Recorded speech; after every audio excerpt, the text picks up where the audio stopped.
Olá, bom dia.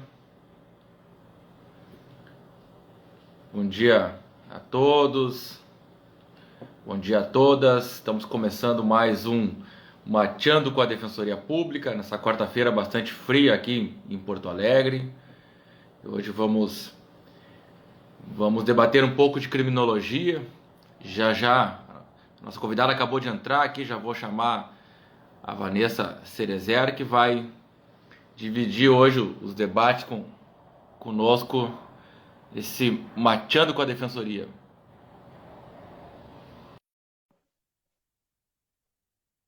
Vamos aguardar mais uns instantes. Olá, muito bom dia, Vanessa. Não, Peraí que meu deixa eu... fone não conectou. Peraí. Aí, eu tô te escutando bem agora. Tá me escutando? Tá. Vou ficar sem fone, então. Tá perfeito. Então, muito novamente, bom dia a todos e a todas. Estamos começando mais um Mateando com a Defensoria Pública. Hoje nós vamos tratar de um tema que envolve a criminologia crítica. Nós temos como convidada a mestra Vanessa Cerezer, autora do livro Criminologia Crítica Brasileira, da abolição da escravatura à libertação crítica. Eu gostaria antes de seguir no nosso debate, de fazer uma saudação a todos que estão nos assistindo, também aqueles que mais adiante vão assistir a essa gravação, que vai ser disponibilizada logo mais.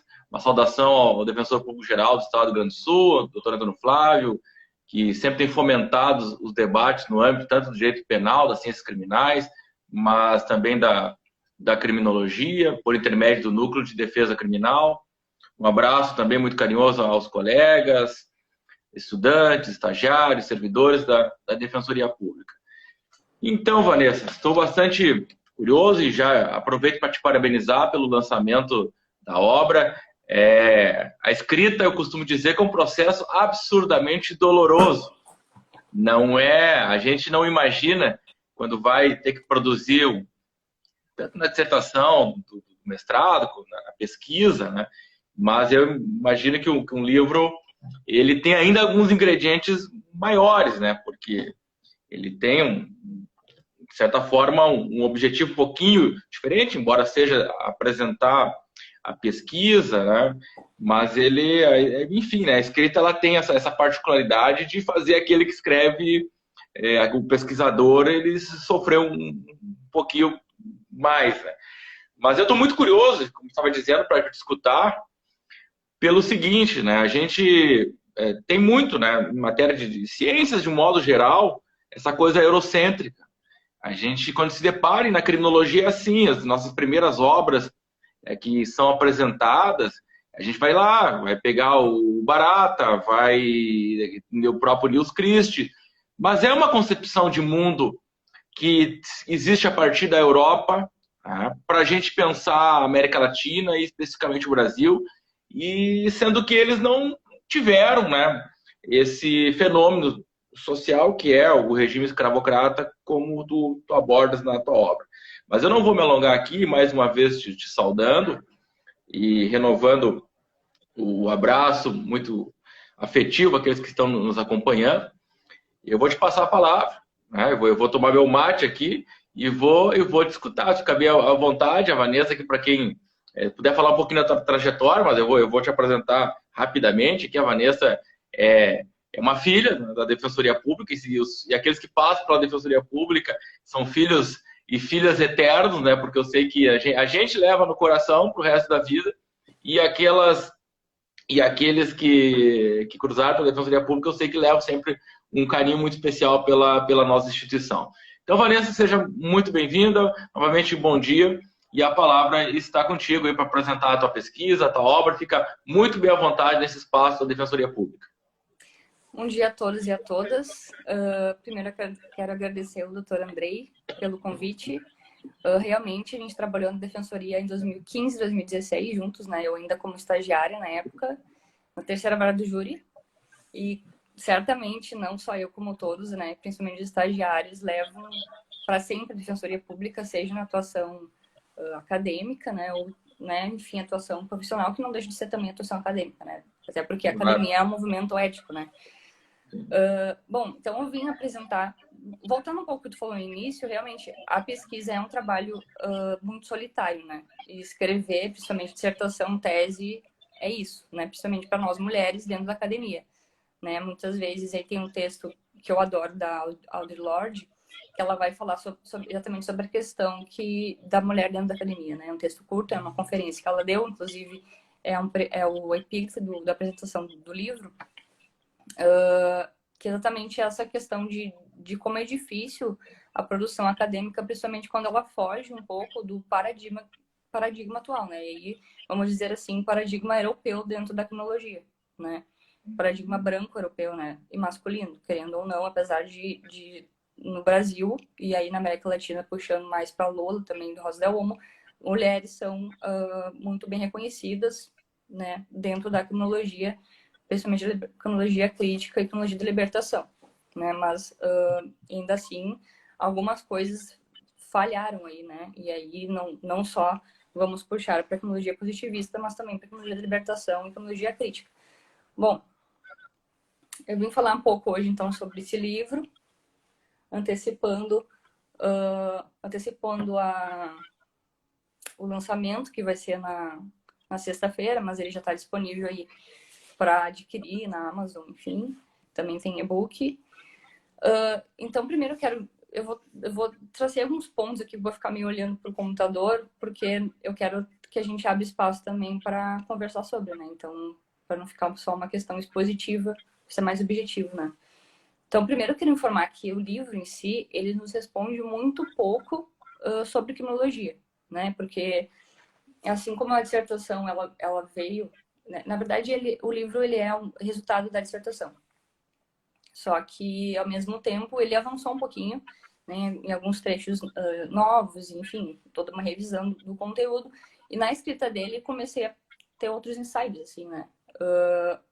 E aí eu percebi que a dissertação aí no livro mesmo, ele abriu possibilidade para a gente pensar a tecnologia diferentemente, né? E assim como outros que me antecederam também abriram caminhos, e aí sempre cito, né, a contribuição do Luciano Góes, no livro A Tradução de Lombroso e Nina Rodrigues, que foi um dos poucos e talvez primeiros livros, não que tenha abordado as relações sociais, que já havia muitas dissertações sobre isso, mas foi um dos poucos que trataram o racismo na criminologia e da criminologia como centralidade, né? E falando mais da questão da disciplina criminologia. Então, essa leitura, né, assim como a leitura do Luciano também, ele abre a possibilidade de pensar a cronologia e pensarmos a cronologia em si, como episteme, né? E aí, não só o objeto de pesquisa da disciplina, mas a disciplina, né? A disciplina da cronologia. A cronologia de libertação, por exemplo, né, Lola de Castro, ao tentar nessa tentativa de romper com a cronologia positivista, e ela deixa muito claro isso, que a cronologia crítica, na verdade, ela é um instrumento contra o poder, né? A cronologia de libertação seria um instrumento contra o poder. Ela nos deixou um conselho em dizer-se que, apesar dessa ruptura de ser algo totalmente diferente da cronologia positivista, ela aconselha a utilizar ainda o termo cronologia por disputa de espaço, né? Ou seja, onde na época tinha muitos congressos nesse sentido, né? Porque a criminalidade era algo o criminoso era algo que preocupava a criminologia. Então tinha muitos congressos sobre isso, e se retirasse o nome de criminologia, talvez a criminologia da libertação não ocupasse o mesmo espaço que a criminologia positivista. Ou seja, mantendo o nome criminologia, a criminologia libertação poderia ocupar esses espaços onde não se aceitava tanto a crítica, né? Só que hoje eu tenho as minhas dúvidas se essa é realmente hoje uma boa estratégia, né? Para quem pensa a criminologia não só reduzida ao poder punitivo, mas quem faz criminologia, diz que faz criminologia e pensa o racismo, por exemplo, para além do poder, para além do governo da punição, né? Nas relações de poder que não pressupõem poder punitivo, né? Fico pensando quanto não é enclausurador a gente manter o termo, justamente porque a criminologia ela se faz, me parece, em objetos de pesquisa. E por mais que ela tenha rompido com a cronologia positivista, ela deixa muito claro que o problema dela de pesquisa é, de fato, a estrutura de poder punitivo. Então, é massa enquanto, tipo, hoje o que nós pensamos nas relações sociais do poder punitivo, ocupar espaços que a criminologia crítica ocupa hoje, mas falando para além do poder punitivo. Mas eu não sei até que ponto, de fato, nós ficarmos enclausurados na criminologia é suficiente. Não sei se ela dá conta dessa uma epistemologia interseccional, por exemplo, né? Talvez eu fico pensando que a gente esteja fazendo seja mais uma filosofia da punição, filosofia, enfim, né, para além da política da filosofia, né, que não deixa de ser política da filosofia, ou seja, para além da política da criminologia, que na verdade é uma política da filosofia, né, também nessa tentativa de manter o nome da criminologia. Mas para além disso, isso não está no livro, isso é uma questão que surgiu a partir dele, né. A partir da escrita do livro me surgiu questões mais de pensar a epistemologia na criminologia, e embora eu tenha consciência que isso não seja uma questão urgente para a luta antirracista, embora eu ache que é uma estratégia possível para se pensar, e interessante se pensar dentro da academia como estratégia antirracista, né? Porque a gente pensa que a criminologia crítica está ocupando o mesmo espaço de uma criminologia positivista. Aí eu fico pensando, será que queremos isso? Né? Porque muitas vezes me incomoda o fato de eu me perguntar qual é o teu objeto de pesquisa, que tu pesquisar a criminologia. A primeira coisa que passa na cabeça da pessoa estuda o crime criminoso. Né? E daí eu me pergunto, será que eu quero ocupar esse espaço ainda? Sabe? Será que não seria mais interessante dizer que eu faço outra coisa? Né? Para me diferenciar totalmente daquilo que se propõe em criminologia? Enfim. Mas agora, mais tratando do livro em si, né? O que importa mais saber não do que ele trata, mas de onde ele parte, né? E como ele se relaciona com o mundo, né? E aí, mas citando Deleuze, né, nessa questão. Então, primeiro eu parto de Aimé Césaire, né? Porque ele pensou sobre o discurso do colonialismo, né? E me permitiu, então, pensar como esse discurso do colonialismo se introjetou na cronologia, né? E como ele também esteve presente na própria construção da nação brasileira. E aí pensem por como a cronologia por si só, pensar o racismo na cronologia não basta, né? Não basta fechar ela, enclausurar o racismo dentro de uma seletividade penal, né? Está para além disso, né? Ou seja, o abolicionismo não vai nos salvar do racismo, né? Então nós temos que pensar a cronologia para além da estrutura de poder punitivo, né? Então, Césaire lá pensar que é necessário responder o que significa, então, colonização, né? Então, colonização, sobretudo, não é um erro de percurso, né? Tampouco um projeto filantrópico ou evangelizador. O que isso nos traz para a cronologia, né? Nos mostra que a cronologia positivista não foi um erro de tradução, né? Como bem entende a cronologia de libertação. Que a cronologia positivista veio na América Latina como um erro de tradução, foi uma tradução acrítica, foi tentar pegar uma realidade de outro país, né, da Europa e introjetar na América Latina, como se aqui não tivesse muito bem assentado o racismo muito antes do racismo científico, né? Como se nós não fôssemos racistas antes da cronologia positivista, como se a cronologia positivista tivesse inaugurado por culpa das traduções da ciência europeia, o racismo no Brasil e as tecnologias de controle baseadas na raça, né? Então, colonização é exatamente essa empreitada moderna a partir da civilização europeia, nessas necessidades do europeu construir do outro, a partir do momento que ele, construindo o outro, construía a sua própria humanidade, né? E circulou, então, a sua economia a uma escala global, ou seja, também contra a questão da criminologia pensar-se que no Brasil nós somos pré-modernos, né? Nós fomos pré-modernos ou pré-capitalistas por conta de um regime econômico escravocrata, né? O que não é verdade, porque aí o capitalismo pressupôs a escravidão, né? E não dá para dizer que na Europa era um país que não tinha no seu cerne a escravidão. Daí Domenico Losurdo vai dizer isso, que muito antes de trazer, né, de provocar a colonização e, com isso, consequentemente, a escravidão nas Américas, existia escravidão, não dessa forma, né, de uma forma de regime econômico total, como é na colônia, mas existiam negros na Inglaterra. Negros e na Inglaterra escravizados. Então, é uma ironia, né, até se pensar que a Inglaterra, enquanto uma Inglaterra, eu digo Portugal, Espanha, etc., como países locais de colonização e que provocaram isso, né? Ou seja, eles estenderam o mundo inteiro, uniram o Atlântico todo a partir da racionalidade moderna, tenha dentro de si um discurso liberal, do liberalismo, né? Ou seja, um humanismo muito bem enclausurado no homem branco, né? E aí se explica o porquê que os direitos humanos hoje têm que ser pensados também diferentemente. Mas aí eu tô indo muito além, né? Então vamos fechar aqui. Não sei se tu quer falar alguma coisa. Não me permite uma parte, eu acho que aquela observação inicial que tu fizeste é algo que tem me preocupado há algum tempo, que envolve as questões das relações de poder. Tá? E eu acho que Foucault até, ele acaba escrevendo isso muito tempo depois do nosso período escravocrata, né?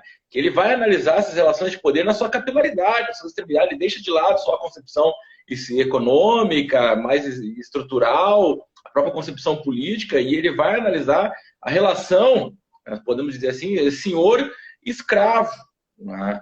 E porque nós temos, se nós pararmos para pensar hoje em práticas punitivas, vamos pensar, por exemplo, em prática punitiva até de uma forma ampliada, abordagem policial, por exemplo, nós vamos observar, e eu sempre digo o Rio de Janeiro fica muito presente isso, o controle agressivo de corpos. Tá? O que é esse controle agressivo de corpos? Onde é que está historicamente vinculado isso? Né? A gente vai observar na economia política do castigo, né? O suplício, a tortura, né? o controle agressivo de corpos do regime escravocrata para a manutenção de um regime de produção. Então, essa relação de poder, eu até vou participar de um evento que é na quinta-feira, e eu justamente estou organizando algumas coisas, até fiquei apavorado, até que eu joguei meus escritos fora, meus rascunhos fora, não, mas estava ali no cantinho, porque o Brasil tem um histórico muito problemático de relação de poder entre os seus cidadãos e, de forma mais proeminente, entre o Estado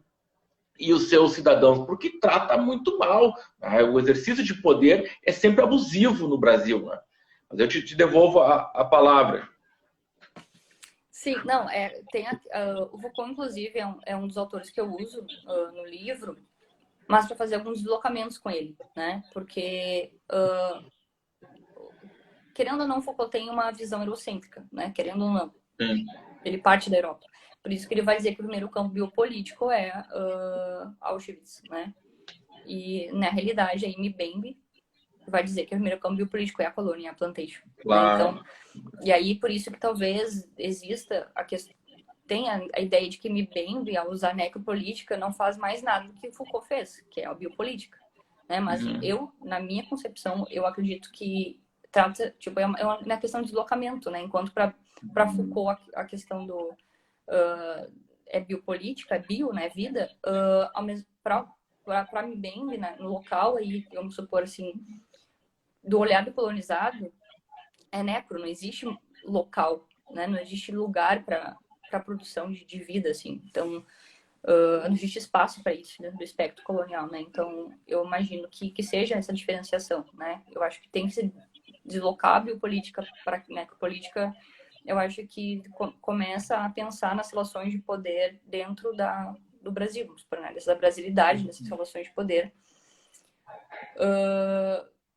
Que, enfim, pressupõe essa exacerbação, né? Essa abusividade exatamente exercida as relações sobre os corpos, né? Não são relações de poder meramente discursivas, né? São exercidas sobre determinados corpos mesmo. Assim. Até porque, se a gente pegar, pelo menos até um determinado momento no Brasil colônia, o controle ele não era feito pela metrópole, até porque não tinha condições de fazer o controle da massa de pessoas escravizadas. Ele era entregue aos senhores de escravos, né? Então é uma relação completamente diferente, né? A gente olhar as relações de poder no Brasil, né? Do ponto de vista do regime escravocrata, né? Sim, eu pelo menos imagino dessa e o forma. surgimento da polícia no Brasil também, né? Então, se nós pensarmos, então, que o nascimento do poder punitivo no Brasil se dá por conta da Inquisição na Europa, é o que se tem hoje. Nós formos pensar, nascimento do poder punitivo, história do poder punitivo, história da Inquisição na Europa. né? E aqui, e aí, como é que se dá o poder punitivo no regime escravocrata? No regime, não só regime econômico escravocrata, quando eu digo regime escravocrata, eu estou falando do espectro colonial e de um exercício de tortura diária, né? Que é o que manteve, de fato, a colonização, né? Bom, então, nessa tentativa, aí voltando na questão da europização dessas questões de humanidade, de liberalismo, etc., né? Nessa construção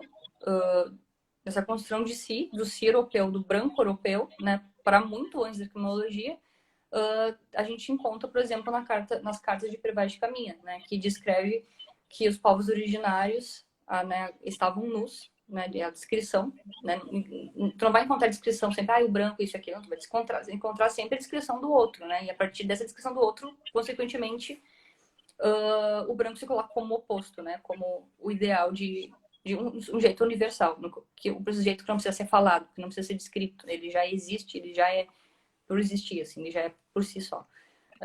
Então, quando eles chegaram aqui no Brasil, eles se depararam com a nudez, né? Eles se chocaram com a nudez. E está escrito, eles estão nus, né? Como se fosse algo, um horror. E aí não é só, quando eles se chocam com isso, quando eles acham estranho isso, não é somente a questão de estar sem roupa, mas é a questão de existirem pessoas que estavam destituídas desse ideal de humanidade europeu, ou seja, pessoas estavam nuas, como se fosse uma tela em branco em que o europeu pudesse lá carregar, descrever, pintar todas as categorias raciais, patriarcais, de gênero, nesse outro que se tinha como tela em branco, né, para o europeu. Então, nesse sentido, a escravidão, como eu tinha dito, ela não é só um regime econômico da colônia, né? Como me parece que às vezes é tratado, como se fosse um período que passou na época, numa época do Brasil escravocrata, na época do Brasil escravocrata. Primeiro que a escravidão não deixou se passar depois de 3 de maio, né? E outra, que não era só apenas um regime econômico, tá? É também um resultado inerradável desse processo colonizador embasado no racismo. Ou seja, não existiria colonização se não fosse isso, e não existiria escravidão moderna se não fosse o racismo, né? Então, pensar a colonização e o racismo como um ritual diário, né? Um ritual diário que manteve o espectro colonial, né? E pensar, então, a colonização é pensar no inimaginável, e aí eu não vou trazer aqui a questão de Huberman, que fala que, na verdade, né, que ele vai contra a questão dos inimagináveis, Auschwitz é inimaginável, ele vai falar o contrário, ele vai dizer que é imaginável, que é necessário imaginar, né, então, vamos dizer assim, que é necessário imaginar a plantation, ao mesmo tempo que nós não temos imagem disso, né, as imagens que temos da escravidão são imagens romantizadas, tanto em pintura quanto em literatura, né, então, talvez realmente aqui no Brasil a plantation seja inimaginável por não haver, vamos supor, imagens dela, né, então, é pensar, então, nesses efeitos, né, que o discurso sobre o colonialismo tem sobre o corpo do não colonizado, mas também sobre o corpo do colonizador. Porque muitas vezes me parece que a cronologia crítica, quando não se coloca, ou como o racismo como recorte, né, não como centralidade, ele vai sempre se colocar como um branco fora das relações sociais. Ou seja, as relações raciais só existem para os negros, como se o branco não tivesse o seu lugar no mundo muito bem colocado por conta do racismo, né? Como se ele não fizesse parte disso, né? Como se fosse, enfim, aí a cronologia passa a ser sempre a cronologia do outro, né? E aí que entra a minha pesquisa, né? Qual é o problema, né, principal do livro, assim, né? Ou melhor, como que ele se relaciona com essas questões que eu trouxe, né? E que é se perguntar quais são os entrelaçamentos, né, do discurso da abolição da escravatura, eminentemente ocupado pela elite, né, principalmente a elite parlamentar, com o discurso criminológico, né, com o discurso criminológico positivista na Primeira República, né, principalmente. Então, qual é a relação entre esse discurso abolicionista da escravatura, o discurso da construção da nação-estado brasileira, que foi concomitante ao discurso da cronologia positivista, né, e o pensamento cronológico em si, né? Daí eu também puxo a questão da cronologia da libertação.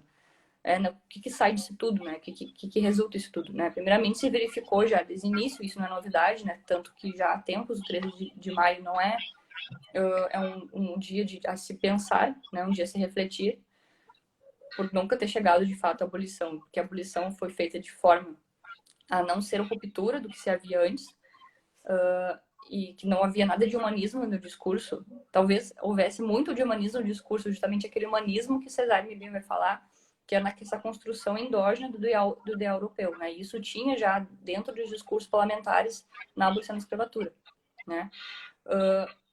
Para além disso, né, essa ausência de ruptura, tanto no discurso quanto na prática, fez com que se mantesse a mesma perspectiva colonial, né? Mesmo no discurso da independência, né? Mesmo no discurso da abolição da escravatura, que acabou também por manter as mesmas práticas escravocratas nas leis de gradual abolição da escravatura, né? Que pretendia, na verdade, adiar a abolição da escravatura. Um exemplo disso, né? Um exemplo dessa manutenção, né? Um dos vários, né? Eu utilizei, né, os arquivos na pesquisa, textos da abolição da escravatura e também a discussão parlamentar da Lei Áurea, que durou 3 dias, né? Em um dos textos sobre a emancipação dos escravizados, se defendia que o trabalho livre, né, se defendia a necessidade de trabalho livre, não mais sobre mãos escravizadas, mas desde que houvesse um impulsionamento da colonização europeia, né? Ou seja, o que isso quer nos dizer? Que o trabalho livre só podia ser exercido por brancos, porque o negro era ontologicamente escravo, vamos dizer assim. E isso não é um discurso apagado na abolição da escravatura, um discurso entre linhas, é um discurso escrachado, né? Porque muitas vezes algum levantava e dizia, nós temos que ensinar ao negro liberdade, e impulsionando, não tem como trabalho livre sem a colonização europeia. Então, enfim, né? Como isso pôde ter ocorrido dentro né? Como não? Isso não chega nem a ser chocante, porque, enfim, né? Mas isso ocorreu dentro de na discussão da abolição da escravatura. Ou seja, não se pressupõe, não passou pela cabeça dessa gente que as relações eram baseadas na raça. Como se fosse apenas o regime, ponto. Não, vamos abolir o regime. A gente abole o regime, a lei que permite a escravidão, mas as coisas continuam como estão, porque... Enfim, aí traz a questão de relações de poder, ela não é estatal. As relações de poder estão na lei. E a abolição da escravatura, aqueles momentos que antecedem os discursos referente a esse tema, eles demonstram um processo de desconstrução também. Porque não só no sentido de abolição, mas, por exemplo, nós tínhamos, eu acho que é a Silvia Ronald que fala isso, nós tínhamos já uma incipiente classe trabalhadora de negros no Brasil pré-13 de maio.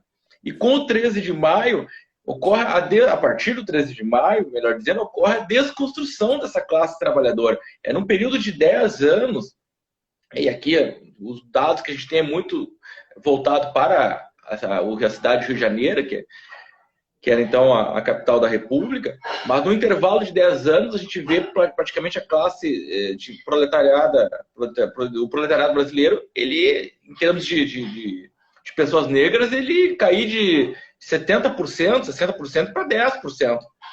Os pequenos artesãos, então... E aí vem a questão da imigração. Então, é um projeto muito doloroso de desconstrução da classe trabalhadora brasileira. Sim.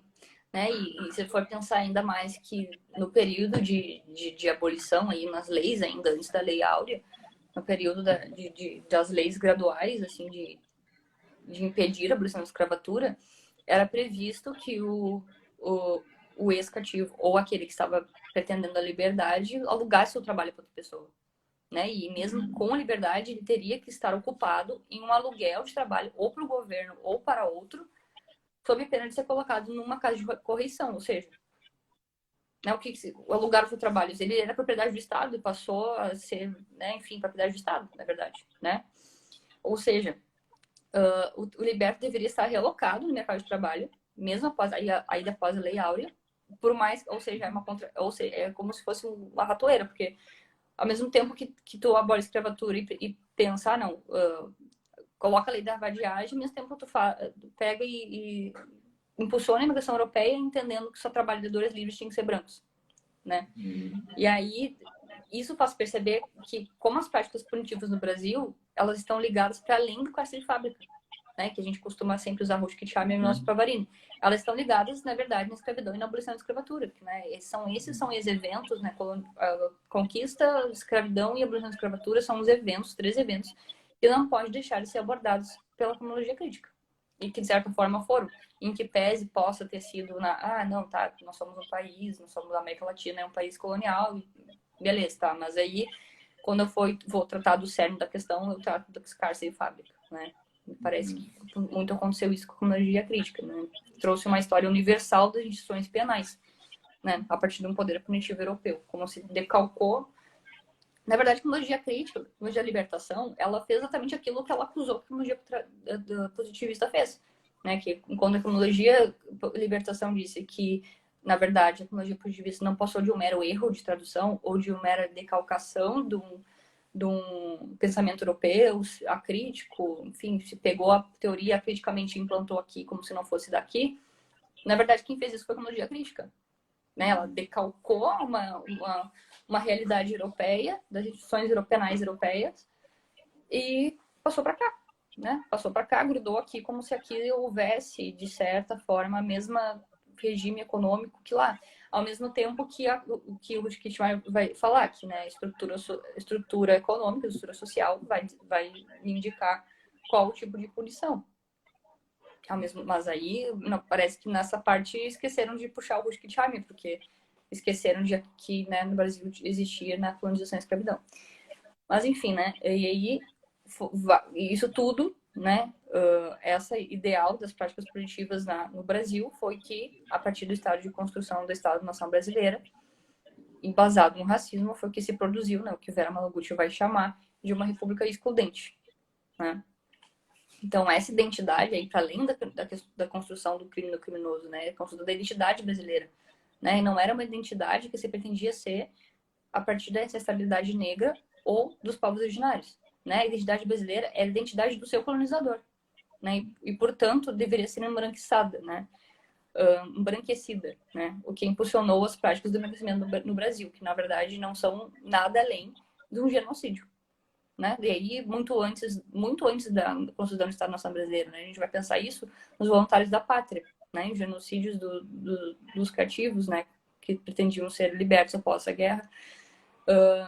E também, como eu tinha dito, né? Que é o posicionamento da colonização europeia de mão de obra livre, né? E aí, o que o Rui Barbosa fez, né? Se não me engano, foi ele, que além de determinar a queima de todos os arquivos da escravidão como a vergonha nacional, né? Ele redigiu um decreto que proibia, após a abolição da escravatura, a imigração africana e oriental no Brasil. Ou seja, aí, mais uma vez, a questão de quem seriam os brasileiros, quem deveriam ser os cidadãos brasileiros, né, após a abolição da escravatura. Então, a cronologia não tem como se deixar de tratar mais dessas questões, né, que me parecem urgentes. Não sei se tu quer falar alguma coisa.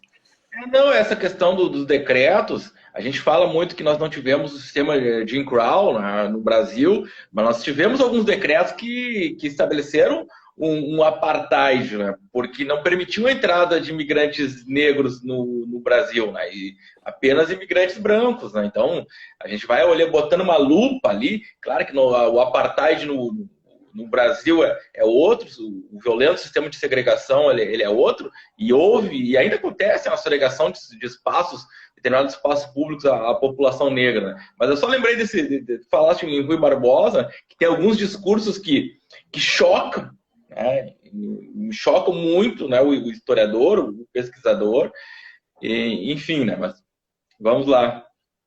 Não, e até essa questão que se entende como democracia racial, né? Gilberto Freire trazer essa questão, justamente porque me parece que a questão as relações raciais no Brasil, apesar de também ter sido um país escravocrata assim como os Estados Unidos, me parece que o discurso fez muito dessa... Enquanto lá, vamos supor assim, a lei de segregação aqui no Brasil, o discurso de apagamento e romantização da própria escravidão fez esse viés. Né? Porque daí pode falar. E tem um porém, né, Vanessa? Se a gente parar para pensar, às vezes as pessoas se assustam, porque nos Estados Unidos o percentual da população negra ele é bem aquém em relação ao Brasil, é de 12%. Né? Então, isso me vem até agora, se a gente parar para pensar, consegue fazer o controle dessa população de um controle formal por intermédio de instituições, dos aparelhos estatais. Mas agora, como é que tu controla no Brasil, quando tu te depara, que voltamos ao Rio de Janeiro, com um percentual acima de 50% de pessoas negras no Brasil República? Não tem grilhões suficientes para fazer esse controle estatal.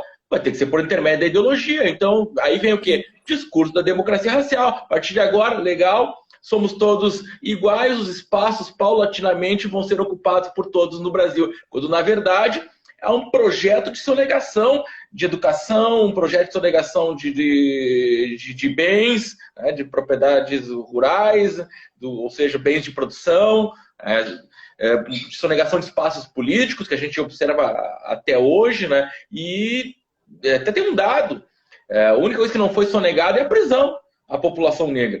A gente olha, tem um livro chamado A Formação da Polícia Militar no Rio de Janeiro, que é do Thomas Holloway, e tem um dado que é absurdamente chocante, porque ele traz o número de pessoas negras encarceradas, década de 1870, mais ou menos, 1880, por ali. O percentual é o mesmo que nós observamos hoje nos nossos estabelecimentos prisionais. Né? Então, nós passamos aí mais de 100 anos e muito pouco se mudou em termos de criminalização. Né? Sim. Não, e aí que tu trouxe isso da questão do discurso para ver como discurso e teoria também são ações, né? Porque a gente tende a achar que a academia e aí a teoria, enfim, ela tá, vamos supor, muito distante da prática, ou que ela ou que a teoria é algo que resulta da prática e vice-versa, né? Que é algo como se tem que dar antes ou depois, né, da prática, como algo, ou talvez a teoria tem que sempre colocar à prova numa prática, né? Resultar a partir disso. E claro que exatamente não, porque é o discurso, né? Foram os intelectuais no Brasil que conseguiram fazer esse controle a partir de falsos mitos, sabe? Mitos da indústria racial, mito do homem cordial, enfim. Então, para ver como a teoria tem força, né? E é por isso que talvez a academia ela se coloca em muros assim, mas ela tem um poder de transformação também, né? Talvez não uma luta de corpo, né? E que infelizmente talvez esteja longe disso, mas e talvez a crítica, como a gente pensa, né, em nível de pós-graduação e de mestrado e doutorado, que a tecnologia crítica é o que conta espaço, né? A tecnologia positivista não tem espaço pouco espaço, eu imagino, dentro do mestrado e doutorado. Mas em nível de pós-graduação, especialização e graduação, quem tem espaço é a tecnologia positivista, né? E é muito fácil que um discurso fascista seja bem recepcionado também em nível de academia, assim, né? Então, eu imagino que como a tecnologia crítica, ela precisa ser combatida, né? Ela precisa ser combatida ao mesmo tempo como positivista e combativa como tecnologia crítica, né? Para dar enfim, né? Porque e aí talvez usando a lição de Lola, se a tecnologia positivista ela é algo pró-poder, talvez a tecnologia crítica seja algo contra-poder, não sei. Ainda defendo a tecnologia crítica um pouco, assim, sabe? Porque a gente está num nível, assim, de prática que às vezes talvez seja improdutivo um pouco a gente dar essa crítica à tecnologia crítica, sabe?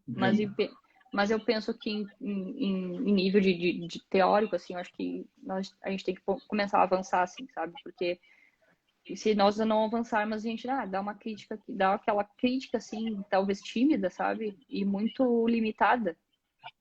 E às vezes não é suficiente, né? Não é suficiente.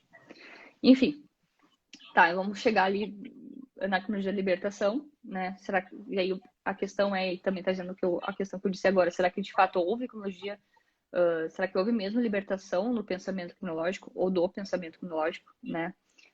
Aparentemente não houve, né? Justamente por esses apagamentos e essas falhas, né?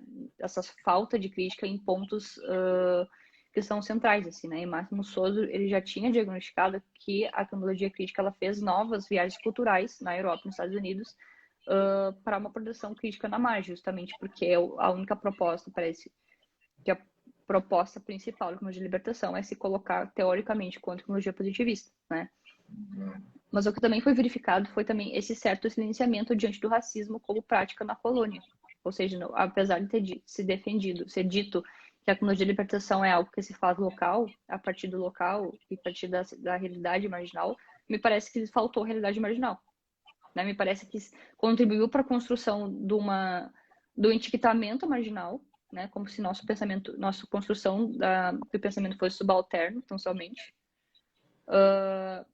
E ao mesmo tempo imputou a cronologia aí ao Lombroso ou a culpa do racismo nas práticas punitivas, né? Quer dizer, como se aqui o pensamento cronológico positivista tivesse sido importado através de traduções acríticas, sem que seus tradutores tivessem tomado por horizonte a realidade marginal, ou seja, como se eles fossem ingênuos, né? Como se Nina Rodrigues fosse um coitado que não estava entendendo, que ele acabou indo na onda e, sabe, como se ele não fosse um racista. Como se ele não tivesse introjetado, apesar de, né, da miscigenação, ele não tivesse se percebido dentro das relações sociais estruturadas na raça no Brasil, né? Então, e aí alguns criminólogos críticos vão dizer, mas não podíamos ter cobrado da criminologia da libertação que fizesse diferente, porque na época o que se tinha era a criminologia positivista, né? Então as sombras, né, as trevas da criminologia positivista e a criminologia de libertação veio romper com isso e ela tem a sua importância. Não concordo, de fato, sem dúvida nenhuma, a criminologia crítica tem a sua importância. É óbvio que sem ela nós estaríamos talvez ainda nas trevas da criminologia positivista. Mas se a gente estava na época na criminologia positivista, não era, e ela se propôs a se colocar contra isso, não era exatamente no racismo que ela deveria ter se focado, né, como centralidade, não como, né, às vezes nem como recorte, mas ao se tratar dela, se tratou apenas como recorte. Essa é a questão que deve ser feita. E uma das principais questões que tem que ser pensadas na criminologia crítica é se colocar como autorresponsável pelo racismo, né, na produção teórica da criminologia. Né? E não é pensar que nós somos ruptura hoje porque a gente percebeu que houve um erro de percurso na tradução da cronologia, né? Vamos fazer diferente. É se colocar o tempo todo, isso é uma prática antirracista, é se colocar o tempo todo nisso, sabe? Se pensar o tempo todo se não está se reproduzindo ou se não está se silenciando práticas racistas, muito para além do poder punitivo, né? E aí que é a questão, será que dá conta a cronologia? Enfim. Então, que essas traduções, né, tecnológicas, elas não só corroboraram com a prática, né, com a prática do controle punitivo, né, mas muito antes, a gente tem que pensar não como tradução, mas como continuidade, né, do discurso do colonialismo. Enfim, é mais ou menos isso. Eu acho que eu antecipei mais ou menos quase todas as questões do lançamento dele. Mas, assim, se permite, assim, por mais que seja uma questão dolorosa, né, a escrita permite que a gente se transforme no decorrer dela, né, e esse livro foi publicado agora em 2021, a dissertação foi em 2020, ela está selada ainda, então não dá para acessar ela, mas em um ano, né, em 2 anos de escrita, a dissertação, primeiro que o meu projeto de pesquisa não era nem esse, né, ela se transformou. E aí depois ele se transformou de novo. E da publicação do livro, hoje ele já tem um novo, sabe? Uma nova questão a ser lançada. Então, apesar de ser dolorosa, ela é muito, assim, transformadora, né? A gente vai mudando, né? Nossa concepção de mundo. Cada vez que a gente revisita, né, a nossa própria escrita. Né? Eu tenho essa experiência também. Esses dias eu parei para dar uma olhada em alguns dados da minha dissertação e também já, não, mas isso aqui não é bem assim. Acho que poderia ser pensado de uma outra forma. Mas Vanessa, eu acho que tem algumas coisas assim, eu gosto de uma expressão que é do Walter Benjamin, que é a fluxo homogêneo da história. E a gente, nesse vai e vem da história, a gente quase se depara com os mesmos fantasmas. E tu falaste dessa questão do discurso, principalmente aqueles que estavam enredados à feitura de normas, né, de leis, e todos eles, eles não são obra do acaso. Existem relações de poder que estão condicionando esses discursos. Né? A gente vê, em termos de prática punitiva, me parece que é muito presente, não há uma bondade. Não há um arrefecimento das práticas punitivas no Brasil. É sempre mais e mais controle. A gente observa agora, recentemente, só para fechar com essa questão do fluxo homogêneo da história, nós tivemos aí no pacote anticrime um acordo de não persecução penal. E, bom, não, agora com os delitos com pena mínima não superior a 4 anos, inferior a 4 anos, eles poderão ter um acordo penal. Olha só, o Brasil está buscando alternativas ao cárcere para resolver os seus problemas de punição penal. Né?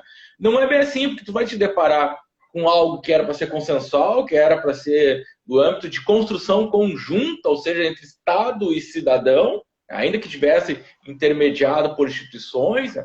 E tu vê ali práticas que estão vinculadas a relações de poder duríssimas que têm o seu vínculo, a sua origem lá no que a gente pode chamar de economia política do castigo.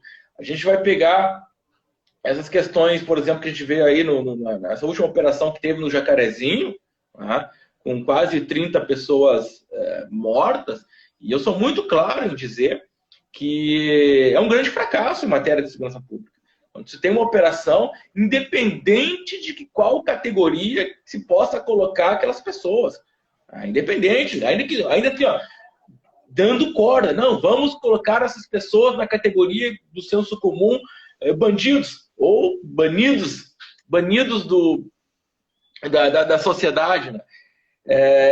Ainda assim, a gente pode dizer que é um fracasso, porque se organiza uma operação com 200, 300, 3 centenas de policiais e tu é obrigado a submeter esses agentes estatais a confrontos tais que tu leva a perda de quase 30 vítimas, né? Isso é um grande fracasso em matéria de inteligência policial, em matéria de planejamento.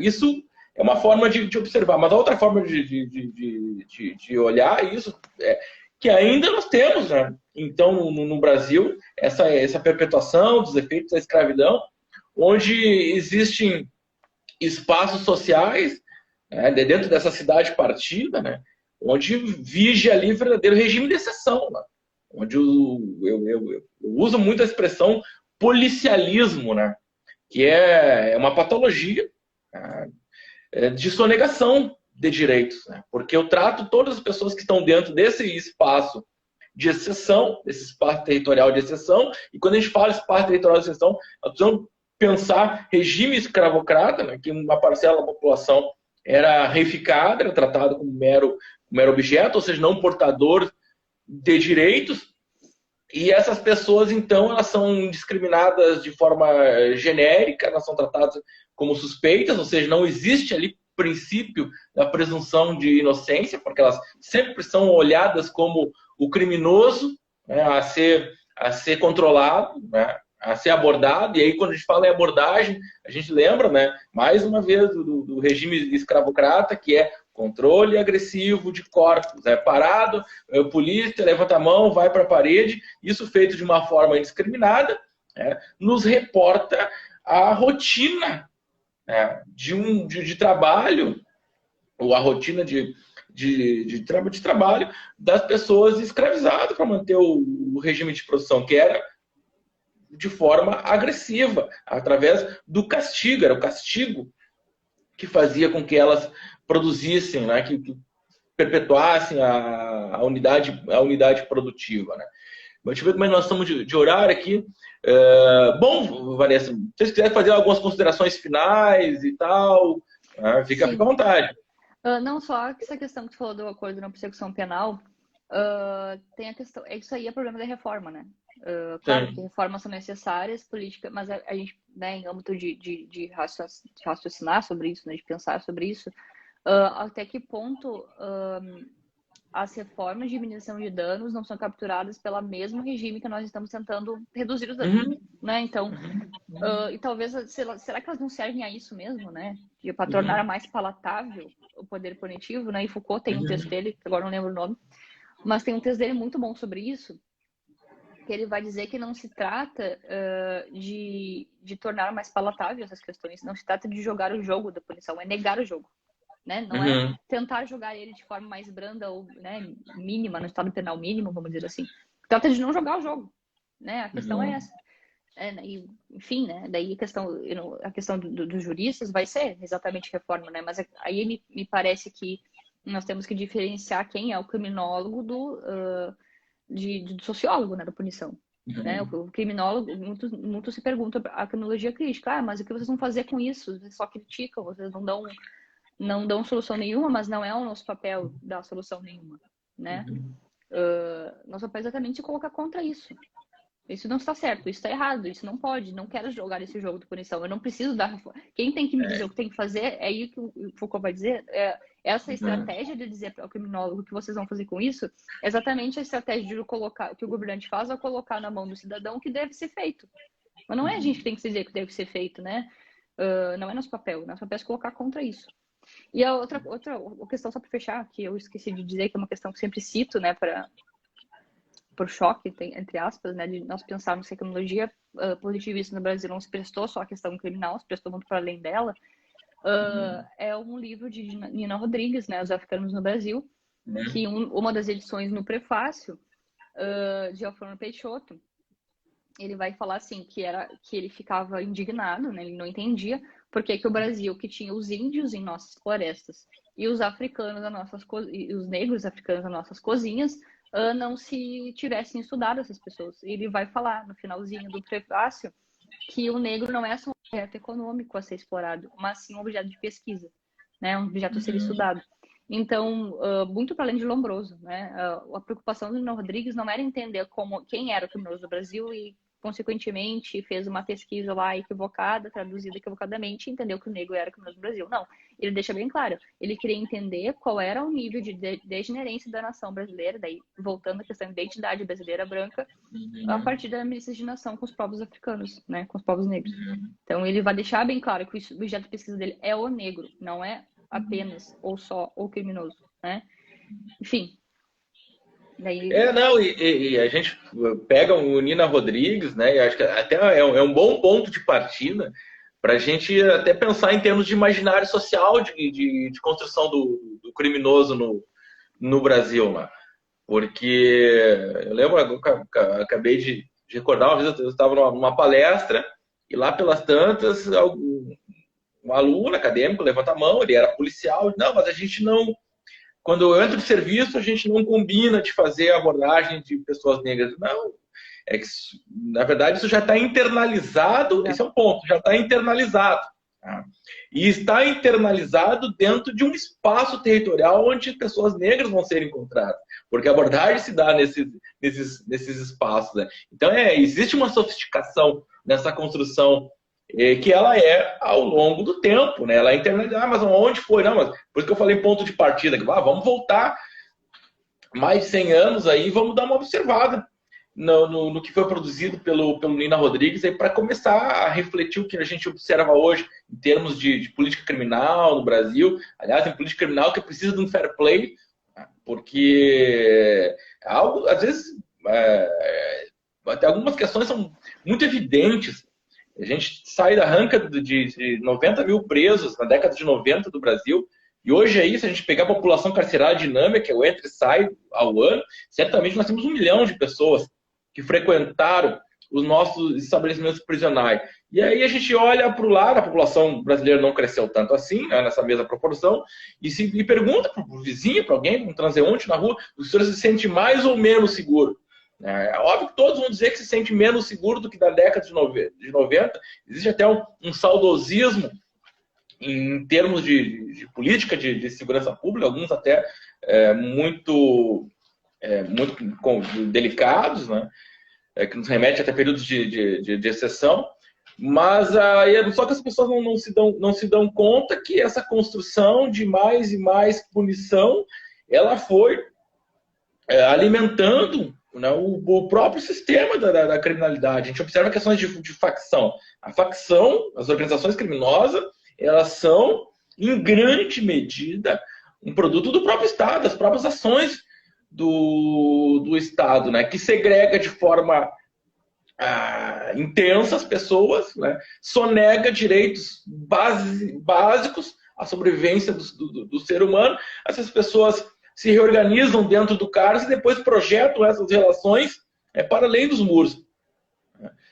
Então, bom, a gente pensar em termos de sociologia do desvio, ou, enfim, criminologia, é algo muito, muito apaixonante, né? Mas eu gostaria, já indo para...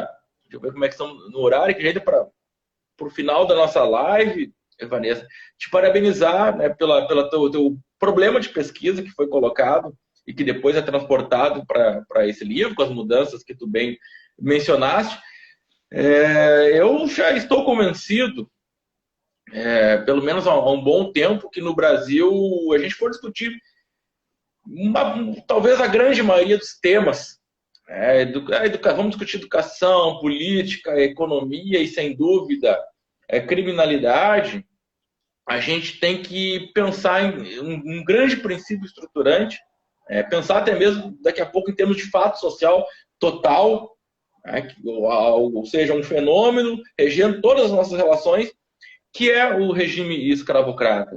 Então é algo que nem todos fazem, e daí acho que eu posso dizer de forma muito tranquila a felicidade da tua escolha, do teu percurso, né, acadêmico, em observar, fazer essas observações, trazer para a mesa de debate o regime escravocrata, né, para a gente pensar a partir daí, né, tudo que irradia, né, o regime escravocrata como um grande epicentro em termos de controle social no Brasil. Então, para mim foi um prazer muito grande, primeiro, te reencontrar, ainda que de forma distante, né, motivado na nossa pandemia, aí, que ainda nos aflige e bastante, mas foi um prazer te reencontrar, né, restabelecer uma convivência aí que nós tivemos lá atrás e que eu tenho certeza que nós vamos nos encontrar em outras oportunidades, né, para poder fazer esses debates que são tão importantes para corrigir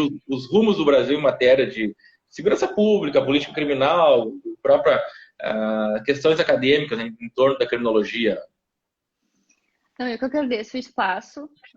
Realmente, né, como o senhor falou, a questão da escravidão, ela tem que ser um marco, assim como a gente pensa como pensar o mundo a partir de Auschwitz, a gente tem que começar como pensar o mundo a partir da escravidão, né? Não só nas relações no Brasil, mas também na Europa, que ligou o Brasil à África, né, a partir do Atlântico. Então, eu queria agradecer, depois eu quero que o senhor me dê o seu endereço para encaminhar o livro, até porque, como troca da palavra dos mortos, né? Então, quero agradecer, assim, já. É isso. Muito obrigada. Aí vamos anunciar de novo aqui. Está disponível, né? Tá disponível. Comprar via internet, tem o livro físico, também tem no formato e-book, né? Então, repetindo aqui, né? Criminologia Crítica Brasileira, da abolição da escravatura à libertação crítica, né? Vanessa Cerezer Medeiros, não deixem de adquirir a obra, é fundamental para aqueles que discutem os problemas em torno da criminologia, olhar, observar o Brasil, né, o mundo, a partir desse fenômeno que é retratado na obra da Vanessa. Então, mais uma vez, muito obrigado. Eu vou deixar alguns recados aqui para quem está nos assistindo, mas a gente vai fazer a divulgação. Semana que vem, nós vamos tratar no Mateando com a Defensoria Pública, novamente no mesmo horário, quarta às 8 da manhã. Vamos tratar sobre o Tribunal do Júri. Vai estar aqui a colega Carla Lizot, que atua no Tribunal do Júri, e que vai nos contar um pouco sobre a defesa criminal que ela desenvolve no plenário. Eu também, para aqueles que quiserem acompanhar, nós temos um evento que é para discutir a defesa criminal, que vai acontecer no Instituto Virtus. Ele acontece amanhã e na sexta-feira. As inscrições são gratuitas, com emissão de certificado, basta acessar o site do Instituto Virtus lá para participar do evento. Vamos discutir a execução penal, em resumo, discutir desde a abordagem policial até os recursos nos tribunais superiores. A participação é dos defensores André Girotto, Rafael Rafaeli Domingos Barroso da Costa e este que vos fala aqui. Então, muito obrigado pela participação de todos. Vanessa, mais uma vez, do fundo do coração fica o meu agradecimento. Te desejo aí muita pesquisa, né, pela frente, aí que sejas muito feliz nas tuas escolhas profissionais e acadêmicas, né? Um grande abraço e fique bem aí nesse momento pandêmico, né? Tchau, tchau. Abraço, tchau.